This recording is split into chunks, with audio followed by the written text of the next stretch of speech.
Assalamualaikum warahmatullahi wabarakatuh. Hamdan syukran lillah amma ba'd. Sahabat manusia plural, saya hormati dan saya banggakan. Ini ada keterangan dari Jeddah Salim langsung ya. Informasi kayak gini harus kita bantu sebarkan. Kalian yang punya media sosial, sebarkan di medsos kalian. Snap, WhatsApp-kan. Bagikan di TikTok, bagikan di YouTube, bagikan di Instagram, bagikan di Facebook, biar semua orang tahu. Dan jangan sampai ada lagi korban. Jangan sampai ada lagi korban. Saya juga alhamdulillah sudah mendapatkan nomor Teh Jeddah Salim. Dan saya sudah berkomunikasi dan sudah bercerita banyak hal beliau. Dan luar biasa. Saya nggak nyangka. Demi apapun saya nggak nyangka. Beliau memegang data banyak korban. Perlu diketahui si Ali Jidan ini udah dilaporkan. Ya, udah dilaporkan sama Teh Jeddah. Tetapi udah 3 bulan. Belum ada pemanggilan tuh ke si Ali Jidan. Padahal sudah sangat tersiksa. Psikis, mental, batin Teh Jeddah. Saya kira ini juga menghimbau kepada aparat kepolisian, cepatlah ini diproses. Karena jangan sampai ada korban-korban selanjutnya. Karena faktanya ketika Teh Jeddah Salim melaporkan, setelah itu ada korban lagi. Ini bagaimana ini? Ini jangan sampai dilelet-lelet prosesnya. Harus cepat kilat. Karena ini menyangkut keselamatan mental orang. Oke.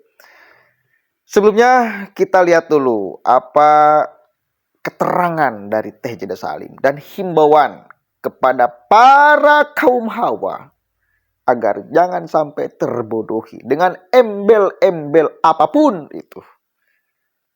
Oke. Kita cek sama-sama nih. Ternyata sakitnya luar biasa ya, tapi karena air mata yang menetes itu tidak berwarna, jadi mungkin orang melihatnya tuh ya sekedarnya aja gitu, nggak terlalu berat, padahal hantaman mental ini berat sekali buat saya. Ya, masih dalam proses perawatan ya, masih dalam perawatan psikiater. Apa yang saya dapatkan, insight apa yang saya dapatkan dari Ustadz Dery itu pastinya apa ya, saya harus kuat ya, saya harus bertahan dengan langkah yang saya ambil karena ini sudah masuk dalam ranah hukum dan Ustadz Dery sudah menguatkan. Saya hanya ingin jangan sampai ada korban-korban lagi. Sudah cukup berhenti di saya. Jangan sampai oknum seperti ini merendahkan harkat martabat wanita. Dan yang saya dapat insight kedua dari Ustadz Dery adalah ternyata doa saya tembus ke langit. Saya berdoa dari dulu sama Allah, ya Allah, tunjukkan keadilan-Mu, tunjukkan mana yang hak, mana yang batil di hadapan banyak orang. Dan sekarang di hadapan jutaan banyak orang, Allah tunjukkan mana yang hak, mana yang batil. Doa saya sebagai istri tembus ke langit. Itu insight yang saya dapat dari Ustadz Dery, bahwa doa orang yang terzolimi itu tidak ada tabir.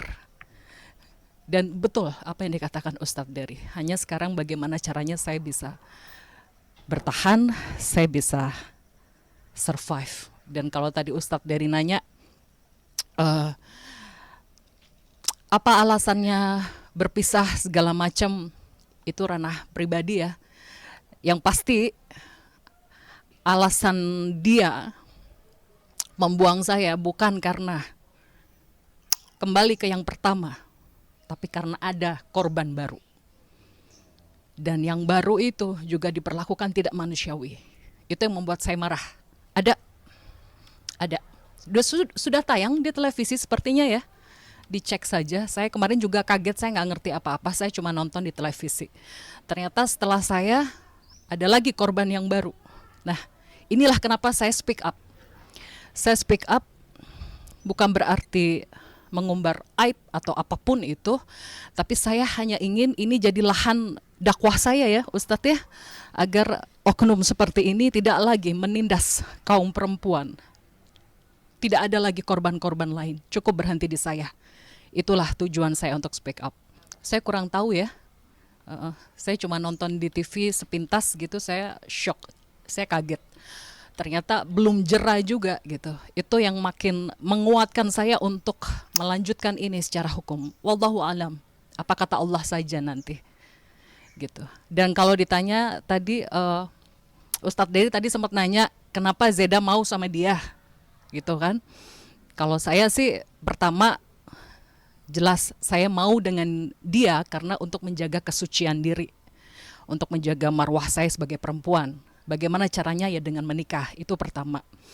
Kedua, tujuannya adalah agar saya bisa dididik ke agama yang lebih baik, ya, karena saya melihat dia berdakwah, berceramah kemana-mana. Yang saya incar dari dia itu adalah ilmu agamanya. Karena saya dalam proses hijrah, ini saksi saya, manajer saya, tahu bagaimana proses hijrah saya. Kemudian yang ketiga, kenapa saya mau menerima dia? Karena anak saya perempuan butuh figur ayah. Itulah alasan saya menerima dia. Dan yang keempat, alasan terakhir adalah saya mempertahankan hubungan dengan dia dulu. Karena saya berpikir dia pahamlah ilmu poligami. Oke, jelas. Sebarkan. Sekali lagi saya katakan, sebarkan. Sebarkan. Biar gaungnya nyampe ke telinga publik. Biar tidak ada lagi yang menjadi korban. Jindan ini kan memanfaatkan orang yang mau hijrah ke arah yang lebih baik. Makanya ini juga nih, perempuan jangan sampai memaknai hijrah ini dengan salah. Jangan kemudian gampang terperdaya dengan orang yang mengatasnamakan apapun itu. Memakai jubah salah satunya agama. Jangan. Catat. Nilai-nilai agama tidak mungkin bertentangan dengan kemanusiaan. Nilai-nilai agama tidak mungkin menyakiti orang. Kalau Anda merasa tersakiti dengan dalil agama, maka bisa dipertanyakan dalilnya. Boleh diragukan dalilnya, benar atau tidak.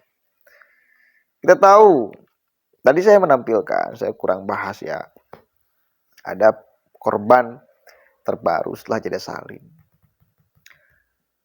Pengakuannya, si perempuan itu dinikah melalui telepon, tanpa wali dan tanpa saksi, dan dituntut untuk menandatangani perjanjian. Coba bayangkan, ini ajaran apa ini? Ajaran apa? Nikah hanya lewat telepon, tanpa ada wali dan tanpa ada saksi. Di telepon. Ajaran macam apa ini? Tanpa wali, tanpa saksi. Oke, kita tahu lah. Memang ada kaul Imam Daud Dohiri yang membolehkan orang menikah tanpa wali dan tanpa saksi.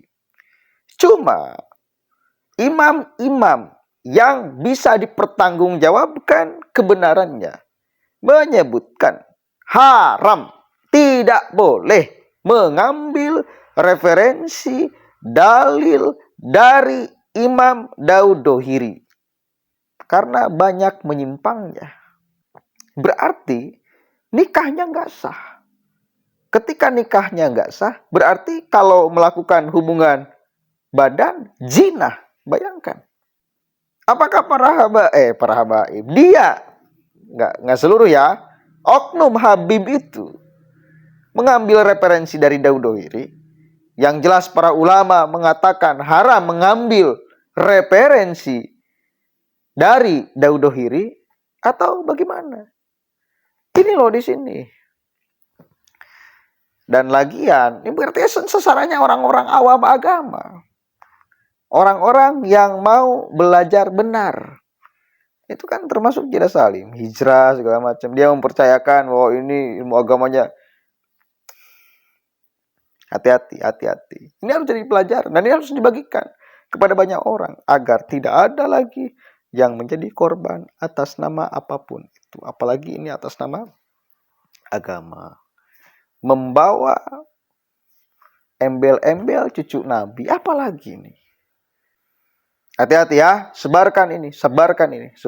Dan saya juga katakan himbau kepada, kalau di sini ada yang merasa menjadi korban, silahkan speak up. Udah waktunya orang-orang bejat kayak gini itu tidak lagi dikasih ruang untuk melanjutkan kebejatannya. Speak up, biar banyak orang yang sadar. Oke, mudah-mudahan ada manfaatnya. Speak up ya. Yang merasa menjadi korban, speak up. Ketika Anda speak up, Anda menolong perempuan-perempuan yang berpotensi juga dimanfaatkan oleh oknum Habib ini. Assalamualaikum warahmatullahi wabarakatuh.